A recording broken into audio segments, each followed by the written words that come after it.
guys, welcome to the Science of Golf Performance podcast. I'm Alex. I'm Chris. I'm Bobby. That was a great intro, Alex. Thank you. I tried to make it exciting. Perfect. Make sure you subscribe to our channel and give us a like. Hopefully you'll like this episode that we have for you today. We're going to talk about stretching and why you should stop doing it. Wait, why? Stop stretching, especially for golf. But my hamstrings are tight. Oh, how many times? How many times? Yeah.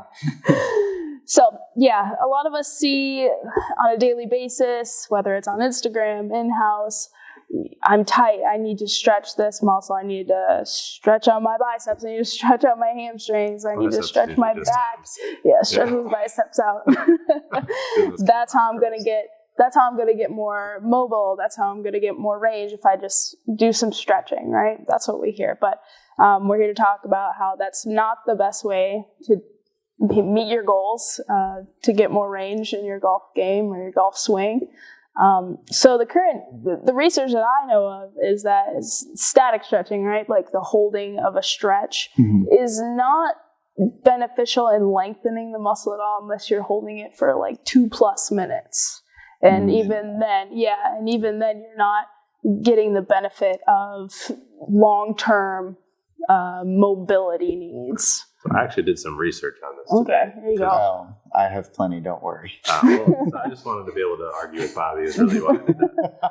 But I think from what I've seen in a lot of the research, obviously today, but I think like 5 minutes is kind of what I've heard from stretching out a lot of the contracture research. But a lot of the idea of it is based off of like, mechanoelastic, like stretching, right? The properties of if you hold something in a place long enough, it'll, adapt to that in that length. Right.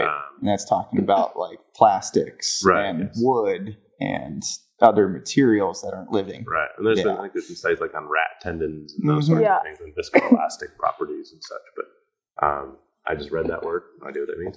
No, I'm kidding. But I guess, why doesn't it work? Well, the biggest issue is that the muscle itself doesn't work in isolation, right? So I make the joke about like wood or plastic or things like that. And with those materials, you can isolate the chemical properties of those materials, whereas your muscle is a living tissue, right? We can move it, we can change it, we can stress it, and it's going to adapt and respond to those stressors. But so is your nervous system, so are your bones, so are your tendons, so are your receptors. There's like 20 different things that need to respond positively to a stretch to actually create change, right?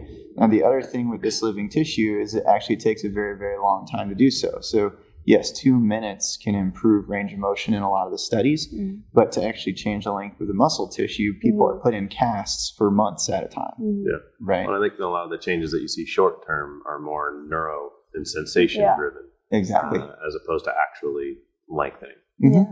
So let's come out of the clouds for a minute and say, everyone comes in, I can't touch my toes. I haven't been able to touch my toes in years. Doesn't really matter for your golf swing.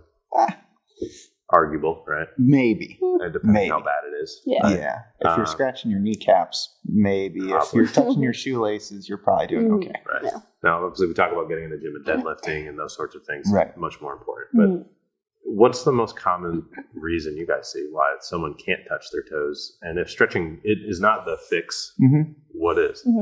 I think what I see is more like people don't know how to get down and touch their toes. Like they actually can sometimes, and their body just doesn't know how to do it. Like you teach them a movement, you teach them a proper hinge, do a few active reps with that, a few dynamic reps, and they can touch their toes. So sometimes it's not even a physical limitation.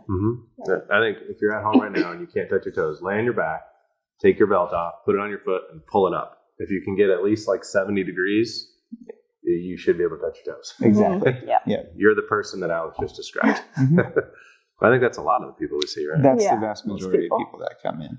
And even if, like Chris was saying, try to lift your leg up, see, what degree you're at. Even with people that only have about 20 degrees or so, we can easily get them with a little bit of like foam rolling to the hamstrings or maybe even a couple dead bugs, right? Well, like rolling on the foam roll or tack and strip. I've seen any one of those work pretty well, right? Why do they work?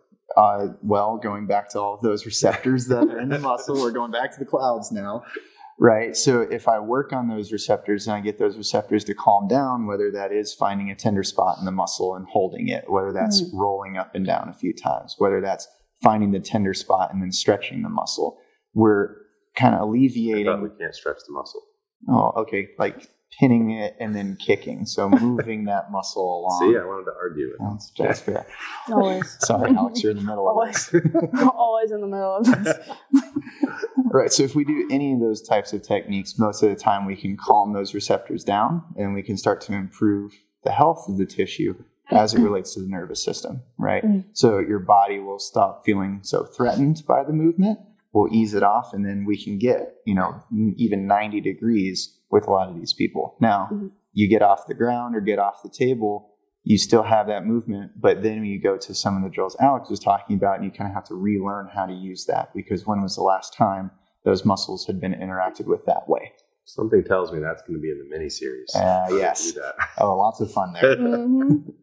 So I guess, how do we know, I guess my final question is, well then, if that's the case, stretching is not necessarily going to help change a functional, amount of quote unquote length. It's not going to necessarily change you being able to touch your toes. You mentioned some other strategies that we can use. How do we know when, what to use and when?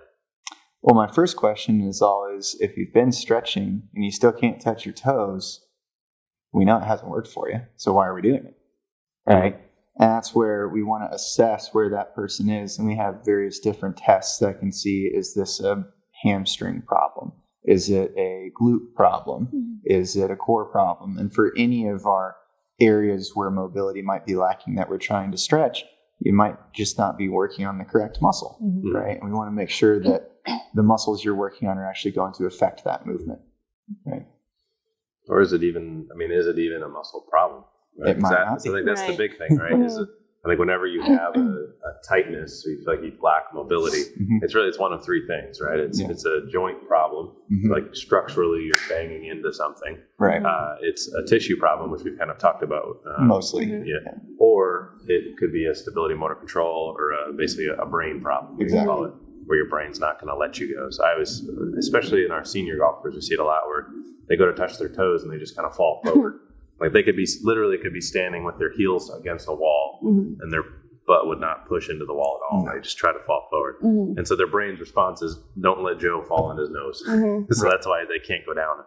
If you have them step 8 inches away from the wall, which mini-series, and then their butt gets to the wall, all of a sudden they magically go 10 inches further. Right. So I think that's an important piece, is to figure out which one of those restrictions it is. But I'll save that for the mini-series episode this week. So. Well, and I think if we're talking to some of the coaches or some of the trainers that might be watching this as well, if you keep throwing the same thing at people, it's going to work for a third. It's not going to do anything for another third, and it might hurt another third. So knowing exactly which of those three your person that's standing in front of you falls into is just super important, so that you can get them the right thing to do. Yeah, totally agree. Any other words of wisdom, Alex? Oh, you guys are on a roll with that one. Yeah. You led the intro. I like it. Take it off. Well, if you've enjoyed the episode, please subscribe to the channel, give us a like. I think this is one more so than another ones, where I really encourage you to check out the mini-series. Absolutely want you to check the mini-series every week. But this, I think, being able to actually see how we train that is going to be really, really important. So other than that, anything else? I think that's it. We'll catch you guys on the flip side. Thanks.